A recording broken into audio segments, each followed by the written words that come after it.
Hello, Mum friends. Welcome back to our channel. Today, I'm very excited to welcome author Amy Schultz, the author of Mumentous, to our channel. So I was working on a blog about the history of homecoming moms, and her name was the first one that kind of came to mind. And after talking to her, I asked her if she would join us on our channel, and I'm very honored that she's going to join us today. If you haven't seen it, she wrote Mumentous, which kind of started as a photography story, but ended up being an entire book that kind of evolved from, she wasn't a native to Texas, but when she came to Texas, through her photography and through the lens of her camera, she saw the story and the memories behind Texas homecoming moms. And then from there, it just went on. And she's very passionate about it. And I'm very excited to welcome her to our channel because I think that you will learn things, whether you're new to this crazy Texas mom tradition and you're trying to make a mom for your first time and you're like, where did this evolve from? Or even if you're a homecoming business owner, she has an entire chapter devoted to homecoming business owners. And just there were things about the history of the Texas homecoming mom that I did not know, even being in the industry. So I'm very excited to welcome her to our channel. We're also going to talk about the cultural traveling exhibit for homecoming moms that kind of came, was born through her book. And right now, if you're watching this video when it premieres, it's in Garland. And look for a video where I will give you a tour. They did an amazing, amazing job.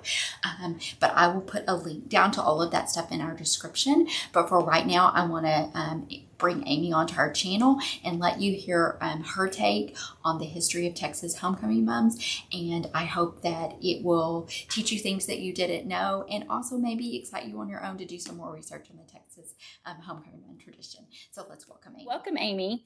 Thank you so much, Sabrina. You're welcome. I would love you to tell, as you know, more of our subscribers probably than normal know about homecoming moms. Yeah. A lot of us are from Texas, but I would just briefly like you to just give them a little bit of your backstory, because I think it's very interesting that someone that's not a native Texan wrote a book about homecoming moms. So if you could just kind of let us briefly know what made you do it, your brief history with homecoming moms, and then we'll move into your research in your book a little bit. Sure. So I'm a photographer and a writer. So I came to this tradition from that point of view. But that being said, I also have memories of my high school years. And as it turns out in Florida, chrysanthemum corsages, live chrysanthemum corsages were a tradition in my high school. And so I received a homecoming mom, that variation of a homecoming mom, when I was a senior in high school. And so I kind of knew what it was. And then fast forward to when I was an adult, my husband and I moved to Texas. My first fall, I go to Michael's to buy probably a Halloween wreath for my door, for my new house and my new door. And there's an end cap full of artificial chrysanthemums. And then I turn the corner and there's aisles of doodads that I cannot quite figure out. I'm not gonna lie, I actually thought they were Christmas ornaments at first because I didn't know. And then I started looking and I'm like, these are related to football. And actually my mom in Florida had a couple trinkets on it and I made the connection. And so from that point forward, I was fascinated with what I observed to be a detour that Texans had taken from an old school tradition. And I wanted to learn more. So then when I started making friends in Texas who had kids, I don't have kids, so they have the kids for me. So as they were getting into mom making and mom buying, I started asking questions, started taking pictures, and I got hooked. It was very interesting because I'm not a photographer, but the way you talked about, you looked in your lens and you could see a different story. You could see moms working together. And I hear that from photographers, that their pictures tell a story. And so that's really part of what your book is about, right? Mm-hmm. It's let me tell this story of Texas homecoming moms, not only through words, but through pictures. For sure. I think you did a very good job of that, of capturing it. I love that it's in black and white because it can kind of go with any school or anything that you do, because really, it doesn't matter how big your homecoming mom is. It's a homecoming mom, and it's the same tradition. It's the same moms that are making those moms and making memories. So I thought that that was really interesting. I was fascinated because I always you hear from people when you talk about in different states. They're like, oh, y'all just do that because everything's bigger in Texas. But Amy kind of talks about that it's not just that everything's bigger in Texas. I mean, it is, but a lot of it is also the whole history and how it kind of evolved. So could you kind of let our subscribers know about that? Because I think they'll be very interested in that piece of it. Sure, I'm happy to. So, of course, we're going to abbreviate the history for the sake of your podcast, for your vlogcast, because as I've been doing research, I'm continuing to do research. I'm continuing to learn about the tradition. But the research shows that there are reasons that everything's bigger in Texas. And I think that shorthand that people use to describe both the fact and the attitude of being a Texan is complicated. And so I felt that I wanted to unravel the complication of that when it came to homecoming moms. And so moms in Texas look like moms everywhere else in the United States, for sure until the 1950s, if not the early 60s. And what happened in Texas in the early 60s was the pivotal moment. The pivotal moment is a combination of a baby boom after World War II, and everybody wanted to move to Texas because it was a land of opportunity and wide open spaces and a strong economy. And as people were pushing their way into Texas, and families and corporations and things were really starting to grow, Texas was building high schools faster than florists could keep up with it. And so, long story short, florists started suggesting that perhaps a homecoming mom might be a keepsake instead of a flower that you wear that, fades in a couple of days. And so it was actually florists who started suggesting to customers that perhaps it would be just as stylish to have an artificial mum. There was massive pushback. Nobody wanted to wear a tacky fake flower, but the idea of a keepsake was very attractive. And so what happened, now remember, Texas is a big place. This didn't happen everywhere all at once, and it didn't happen universally. But slowly but surely, people would get their real chrysanthemum corsages, the flower would die, and then they would replace them with the artificial flower so that they could pin it up on their bulletin board and look at it for a while. And that just the act of doing that over a couple decades the idea of an artificial mum being pretty started infiltrating the psyche of Texans. And then wham, bam, here come the 70s. And for those of us who were around or had parents who were around in the 70s, we know there was a terrible recession in the 70s. And people needed to save money. At this point in time, the homecoming mom was growing, but really the only place you were getting homecoming moms in the 60s and the 70s, early 70s, was from your local florist. But now that this idea of an artificial flower being a homecoming mom is sort of part of the psyche, and because Michaels and Hobby Lobby both opened up within a year of each other, Hobby Lobby in Oak City, Michaels in Dallas, suddenly the supply chain of artificial flowers came flooding into the market, and moms were like, hey, I could save some money and do this myself. And once a mom starts making something for her kid and her kid alone, guess what? She makes it extra. And the rest is history. Yes. I think that's very interesting because I think that's what's still happening today. Like moms are still evolving, but like if you look behind me, these cutout machines that are here, that was probably a combination of moms, DIYers, and what Amy calls mumtrepreneurs, right? Those of us that are mom business owners, we're constantly, as you said, because in Texas we are bigger and we do extra, we're always changing it. So I think it's very interesting that history is continuing, and it's really for the same basic reasons. Yeah. You've got those moms that want to do it themselves and want their memories. That's one of the reasons Ray and I started our YouTube channel, is we got a lot of moms that said, we want to make them on our own, but But where we live in the Metroplex, moms are big. Like they wanted to make them big. And so it's been fun. And then of course we have moms that just want us to do them. And that's totally fine. We love that as well. So I just thought that was very interesting, because all you ever hear is, oh, y'all do mums because everything's bigger in Texas. And that's what it is. But it really is tied to history. And that's what I think people, if you read Amy's book, is whether you love homecoming moms, you're new to homecoming moms, or for those of us that make them, all of you will find her book very interesting. So you kind of answered my question on a big piece of your research on that.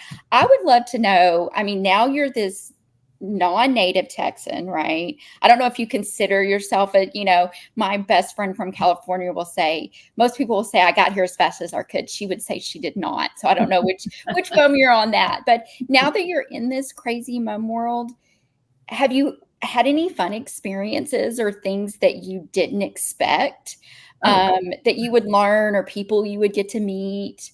I know you talk about that a little bit in your book, but I just didn't know outside of your book if you had any experiences that way. Yeah, for sure. I like that question. So first of all, I subscribe to be where you are now. And so I've lived a lot of different places. I didn't just move from Florida to Texas. This is, I think, I should have counted before this. I think this is my 8th state in my life.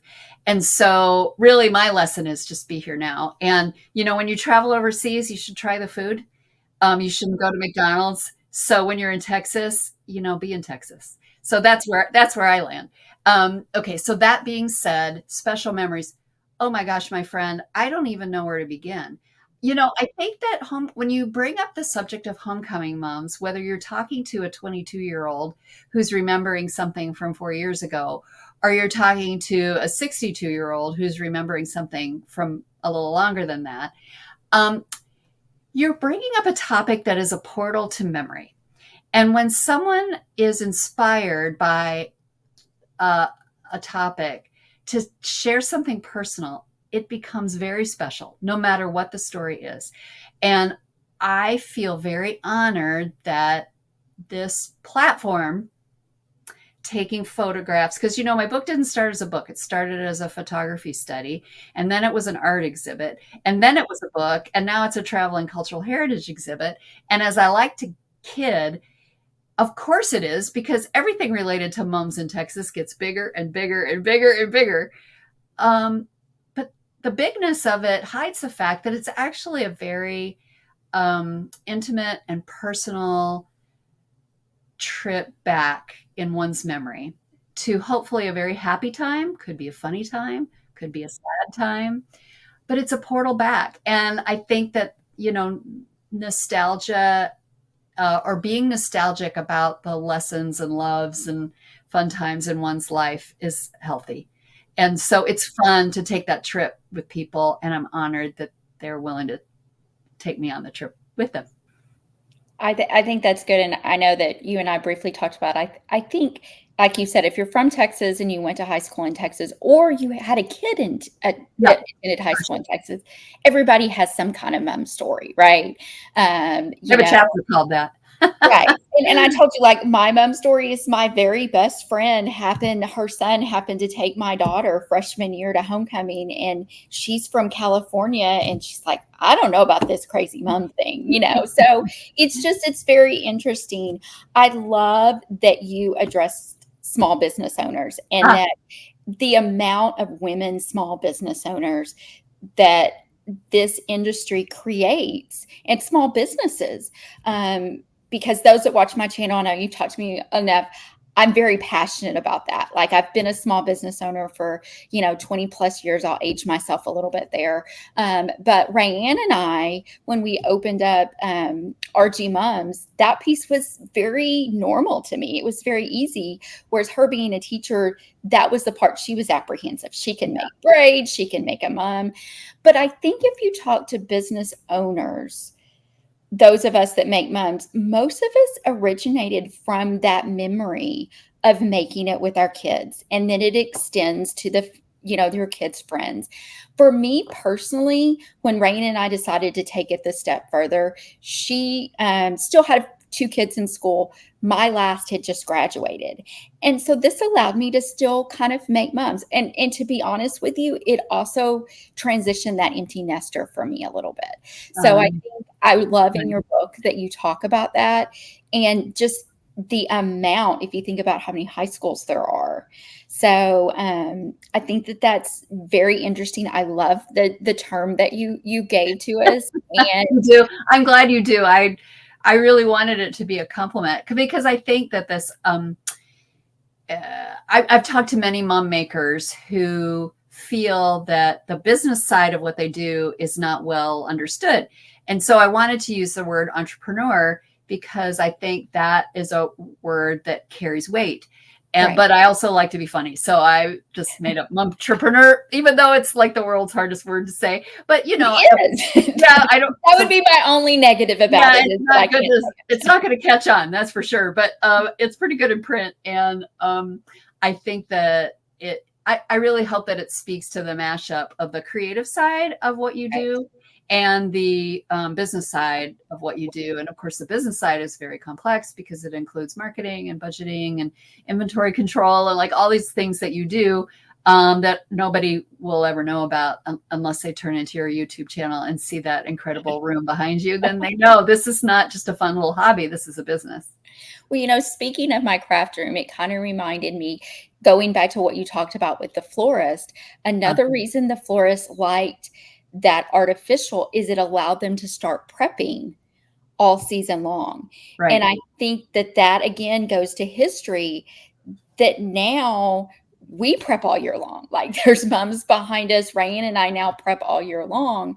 So it's just kind of was more of a shift in maybe less florists that do it, because they're more customized now to, we still have the same issues. And that's why, whether I can pronounce it or not, I think it's the perfect word, because, and I'm very passionate about it, telling other mom business owners, you are a business owner. Like exactly what Amy said. I have other businesses as well. And it's, even though I think people think only the creative side, but just because it's a creative business, you still have marketing, you still have budgeting, everything, just like Amy said. So if you're a business owner and you make mums, I think you will love that chapter in Amy's book. It's very interesting.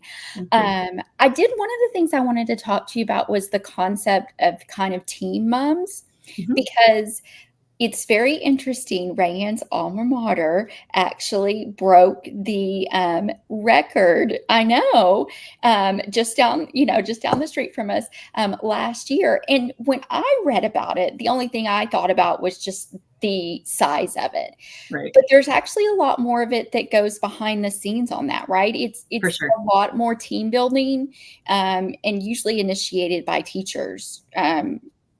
That's what I'm finding. Yes, that's what I'm finding. And I think that's something you're still researching, right? And you're still working on. So could you tell our subscribers a little bit about that as well? Yeah, for sure. So first of all, let's describe what we're talking about. I'm trying to coin the term teen mom. I mean, I'm using the term teen mom because I want that to catch on, because I think that if you use a word like gigantic or mega or whatever, it kind of misses the point. So these moms that that Sabrina and I are talking about, are not moms you can wear. These are moms that you need like a crane to hang up in your gym or at your football stadium or wherever you want to put it. Like, these are 18 foot, 30 foot, 60 foot, whatever, big moms. And the reason I'm calling them team moms is that the only way that you're going to build a mom like this is through teamwork. And that's why I think, as Sabrina said, she's exactly right, that there are a lot of educators, teachers, whoever, across the state that are seeing the momentum behind these teen moms, and they're recognizing the power of those moms in building teams and cooperation and planning and all kinds of things that we would like for our students to know when they graduate from high school, right? Working together towards a common goal. And so Louisville High School, which is the high school you were referencing, had this amazing teacher named Abby Winston. And she had this idea that she wanted to involve her fashion design class in building a ginormous mum to break the world record. And when I say the world record, I mean the Guinness Book people, like the real world record, the one and only. And they did it. And they did it through teamwork, and they did it through a lot of people in their community who rallied around them and contributed materials. They barely even had to do any fundraising. They basically put a wish list on Amazon, and with like in hours, it was done because people recognize the power of this experience. I liken it to parade floats of days gone by. Remember that? I mean, I do. I had a parade float building experience when I was in high school and college. I was going to say a lot of college sorority and fraternities do it and when it comes down to it, it's really a team building. Yeah, that's all. That's what it is. Yeah. And a good chance to flirt with cute people. Right. So that's kind of fun. That probably still applies to the team mums. I'm not a historian when it comes to that. But anyway, so yes, team mums. So Louisville, just for the record, Louisville is the second school to hold this world's record. The first school that created the world's record in the first place and convinced the Guinness people that this would be a worthy record to note was Arlington. And that was in 2021. So it'll be fun to watch. Will someone try to break the record this year? I don't know. Let's watch. I'm going to be watching. I've interviewed the people at Guinness twice. So I feel like I'm an embedded reporter big time. I cannot wait to see if this tradition, how this tradition evolves. I predict that it will come and go, but I think that the valuable lessons that are learned by the students and people who are involved in building these mums will stick. So I feel good about it. So please follow my blog. This is and I will put it down in our description. Yeah. Because I'm just saying, I'm going to help you find the stories about this, so you don't have to go out there and find them, because I'm obsessed. I love the name Team Mum because that automatically makes me think about the teamwork behind it. Because in my mind, I always go to the mom, right? I mean, that's what I do. But it's about teamwork. Yeah. Yes. And I want to talk to you about the traveling exhibit that you mentioned, but I'm going to throw this out to you a little bit. I wonder if you would have any questions for me as a mom business owner, because I know a lot of times when you do interviews, they don't speak your language, right? So we've talked a lot about that, and I just wondered, do you think that the history behind it, do you agree with me that we're kind of, it's the mumpreneurs and the DIYs, moms out there creating memories that are kind of driving the industry? Do you think it will continue to evolve? Yeah, I think the adults in the room are driving. Yes. So, whether it's the distributors or the, kind of that whole supply chain is driving the availability of products. But I absolutely think it's the Mumtrepreneurs and the DIYers that are driving the taste for it, because you guys are the innovators, like you, and that's sort of what, I'm always interested in kind of what the hot trends are, but sort of beyond that, I'm interested in hearing from you. What is your experience like when you sit down with a customer who needs guidance? How do you guide them through the process? I would be very interested in hearing you talk about that. It's interesting that you said that, because I think you would get a different answer from everyone. Like I actually was with Keisha, the founder of Mums Inc. yesterday, and she kind of sits down with her clients and gets information, and then she just has this room where she visually goes and she's like, that's the ribbon for them, right? And I think for Rayanne and I, we also help guide them we have a very distinct package line, right? Like we have 4 levels of packages, because here where we are in the Metroplex, you can have somebody that wants that basic mum. They just want the memory. They want a good, high quality mum. Or you could have somebody that wants it all, right? They want it as big as can be. And so for us, we try to guide them a little bit that way. So that, and by pictures, as our business has grown, I would say that pictures, and I would tell that to any of my mom business owners that are sitting here. And it's ironic that I say that talking to a photographer, but that's really where I see that we, in my opinion, we got our clients, because I can send them to our photo gallery and I can say, this is our freshman gallery. This is our sophomore gallery. Oh, you like this, Mom? And then the next question I usually ask is, well, what do you like about it? Because I think a lot of times they don't quite know what they like about it. Does that make sense? Like, to me, that's where I'm guiding them, is if they don't know, then I can usually probe them.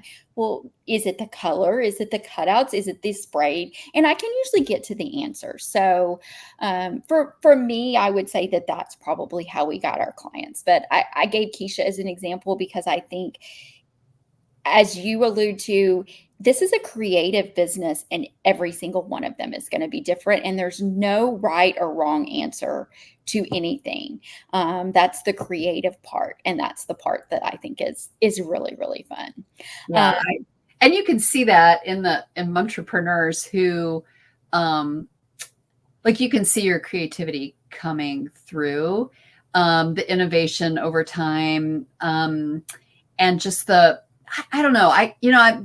I think my job is to always take a step back. Is this a job that I have? I'm not sure. It is a job. It is a job. Yeah, I don't really think of it. It's way too much fun to be work. But, exactly. Yes, but I think that I can't contribute to the conversation like you can, in terms of the technical skill, the creative skill, the running, that's your world. But I think my job is to take a step back and look at this tradition over time, and what I see, and broadly. And so what I see over time is that a tradition is connected to the past, but it will remain viable if it can be influenced by what's happening today. Right. If a tradition becomes so stuck in the past that it refuses to bend a little to the times, it's doomed.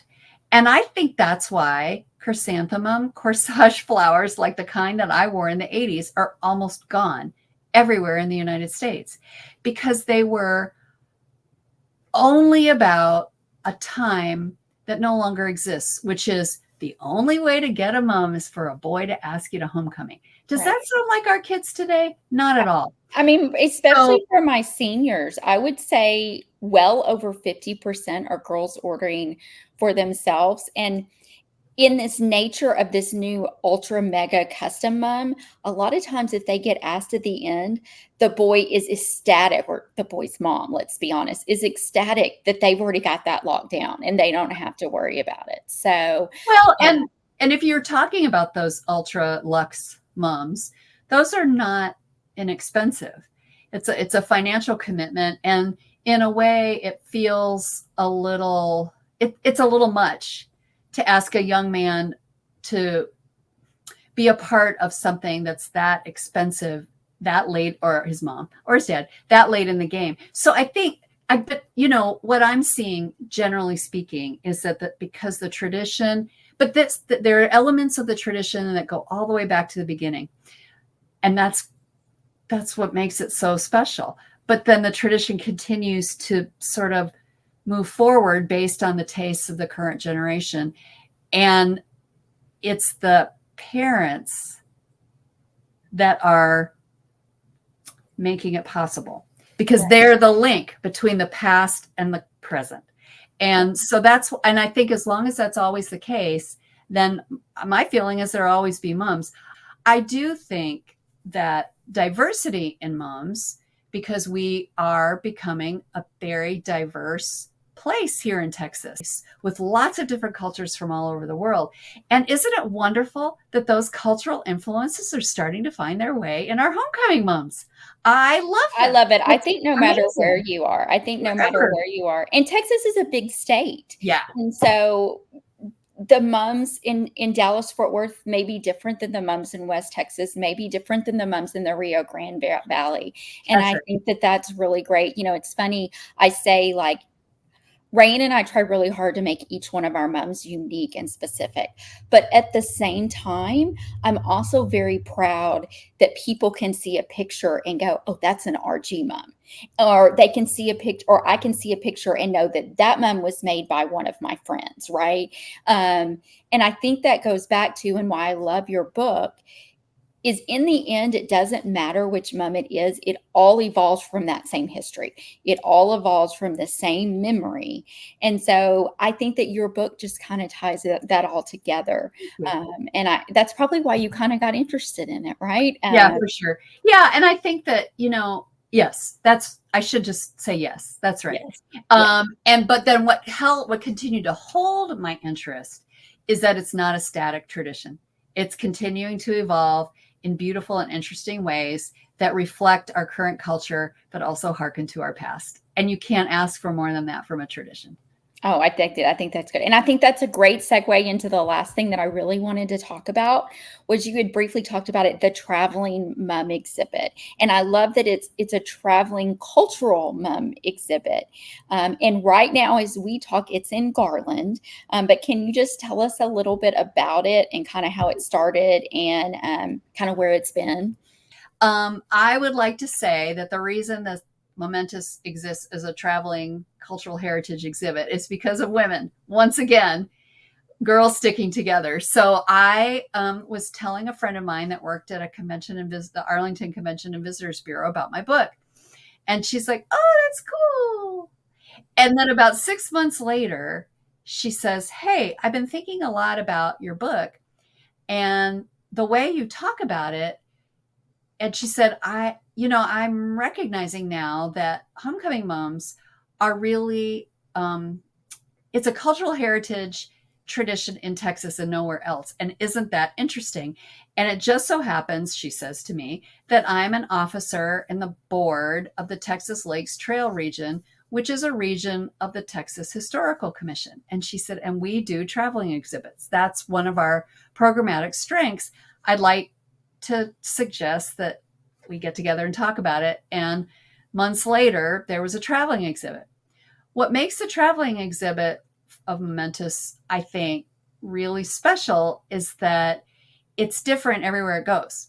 So what the Lakes Trail region did was produce 40 panels, flat panels of my photography, also mixed in with photography from UT Arlington Special Collections, to show moms from decades past. And then there's a little bit of caption on every panel that tells the history of homecoming moms. That's it. That's the traveling exhibit. It goes to different communities who would like to borrow it all over Texas. And then it's the community that builds around the exhibit as a community activation exercise. And so Garland is a great example because, Sabrina, they were I'm a writer without words. It's amazing what they've done. And so what they did was they called out to their community and said, hey, does anybody have any does anyone have any of their old homecoming moms still in storage? And of course we do. Right. And so out they came from the closets and from underneath their beds. And so they have this amazing display of homecoming moms from their community. They also invited members of Moms Inc. to create what would be considered a modern homecoming mom for every one of the 7 high schools in Garland, which is so cool because then you kind of get to see what's the modern interpretation. They also have uniforms, cheerleader uniforms, drum major uniforms from, past years, decades, memorabilia, videos, photographs. Every single high school is represented. It's beautifully it's like walking into a museum exhibit. It's so beautifully and professionally put together. They have the story of their community. They had their departments at the city participate in a mom making competition. So cute. What I heard. Yeah, they built an 18-foot mom just because they wanted to make a team mom, because everybody wants to do that these days. They have an event series where they are featuring speakers. They have mom making workshops. I'm going to give a talk about the whole history of homecoming moms. And if anybody wants to come out to that, you can go to my website and see the link. And they're having a homecoming film series which is so cute, over the summer, where they're going to be showing Varsity Blues, Back to the Future, and American Graffiti. Because why not? I mean, they are having a blast. And what's so cool is folks from Garland are having a blast too, because then they get to come and see this exhibit and they get to have that nostalgic, good feeling about their community. And people from outside of Garland can come and get a sense of, wow, this tradition really means something. Right. And so that is what happens when the Mumentous, the cultural heritage exhibit, travels from place to place. It activates the community around their school year traditions. And I think that's amazing. Me too. I don't even know, I kind of get choked up when I think about community building is important and bringing people together is important. And it always has been, and it always will be.